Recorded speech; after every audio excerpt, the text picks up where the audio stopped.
Imagine yourself standing before a mountain so tall its peak is lost in the clouds. An obstacle so vast it blocks the sun and casts shadows over your dreams. Have you ever been there, cornered by impossible situations? A suffocating debt, a paralyzing diagnosis, a shattered relationship, a future that feels dead before it's even born. The wind howls, whispering there's no way out, that the battle is lost. But listen, God doesn't see impossibilities. He sees opportunities. And in his hands, he's placed two ancient weapons, forged in the fire of faith, capable of moving mountains, parting seas and raising what was dead, fasting and prayer. Everything is possible for one who believes, Jesus declared in Mark 9:23. Today, you won't just hear about the power of fasting and prayer, you'll be called to wield them, to rise up and fight like never before. Think about the weight you're carrying now.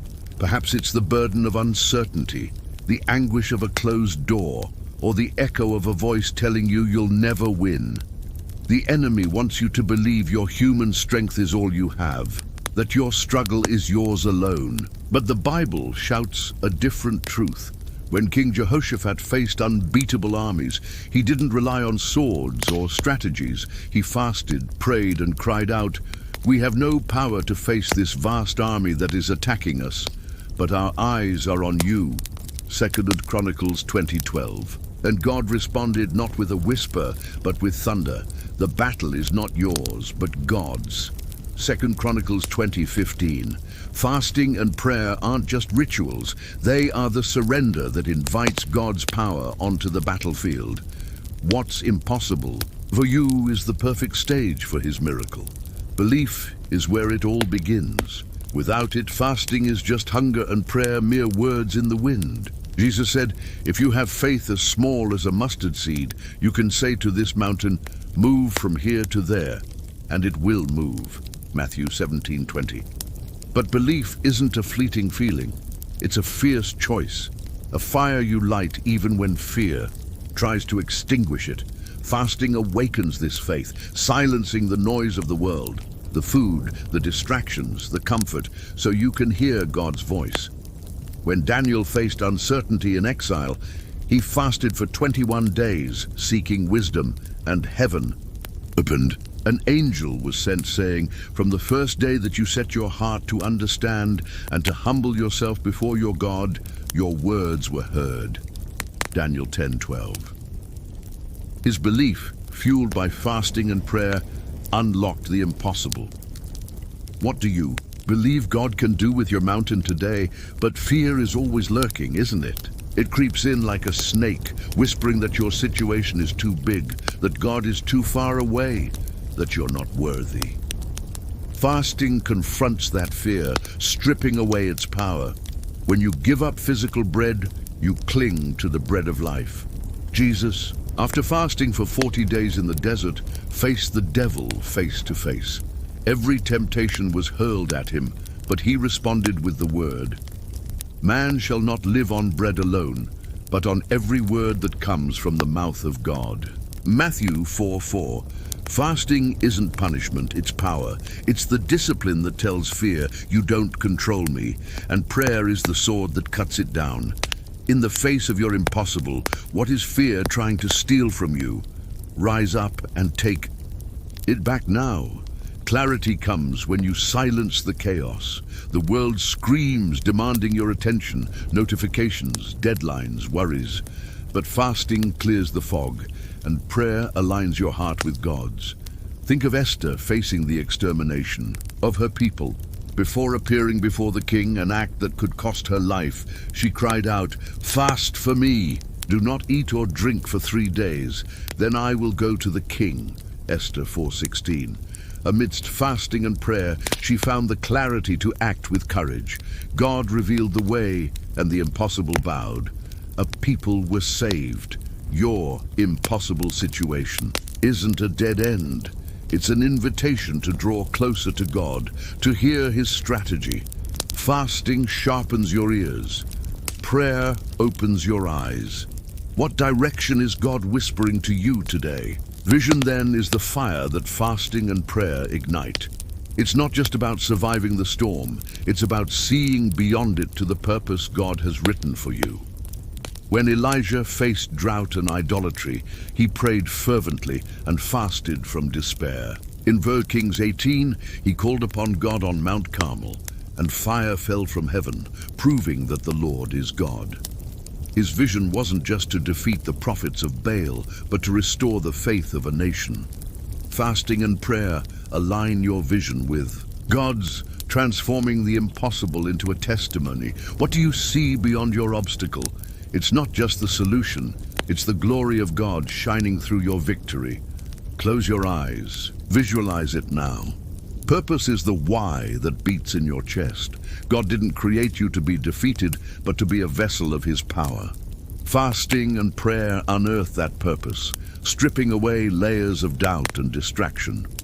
When Jonah fled his calling, God brought him back, and in Nineveh, after a proclaimed fast, an entire city repented. Jonah 3:5-10.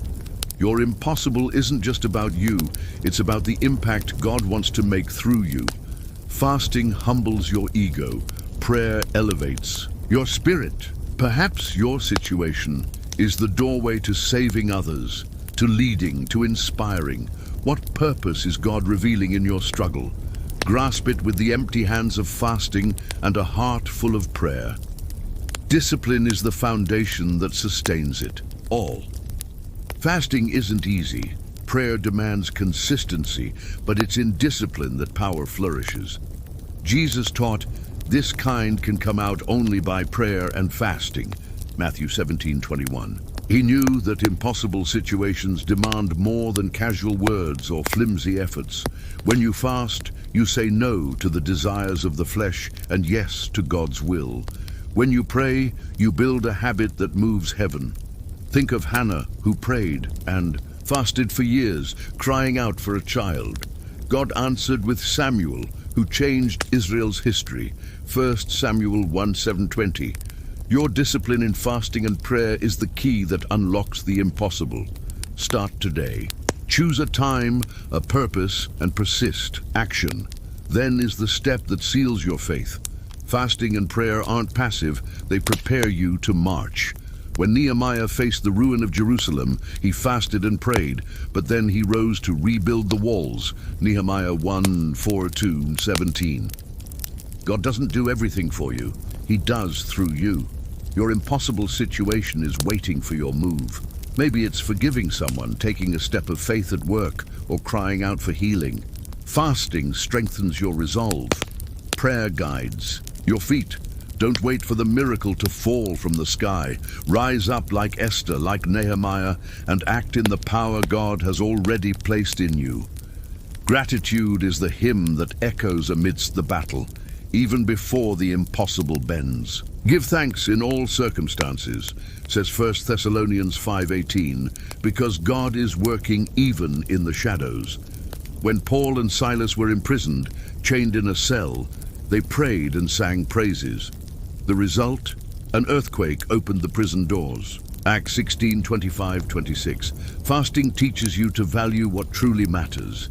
Prayer transforms gratitude into power.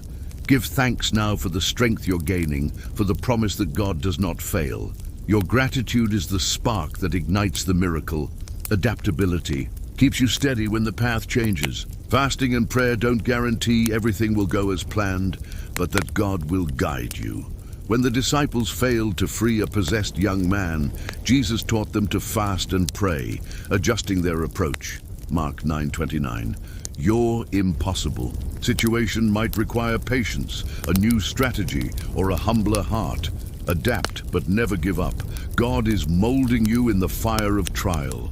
Resilience is the battle cry that carries you to the finish. Fasting forges your strength. Prayer renews your spirit. Think of Jesus fasting in the desert, facing temptations and emerging victorious.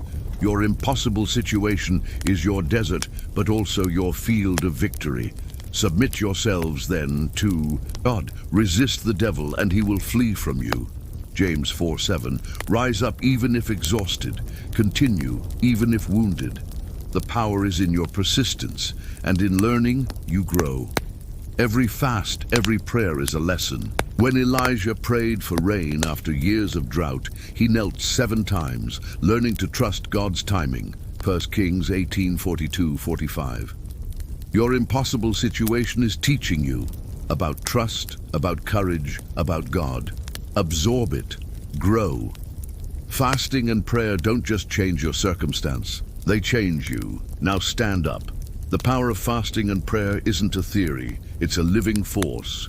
Your mountain is no match for your God. Your impossible is his stage. Fast to silence the world. Pray to move heaven. Act to live the miracle. The time is now.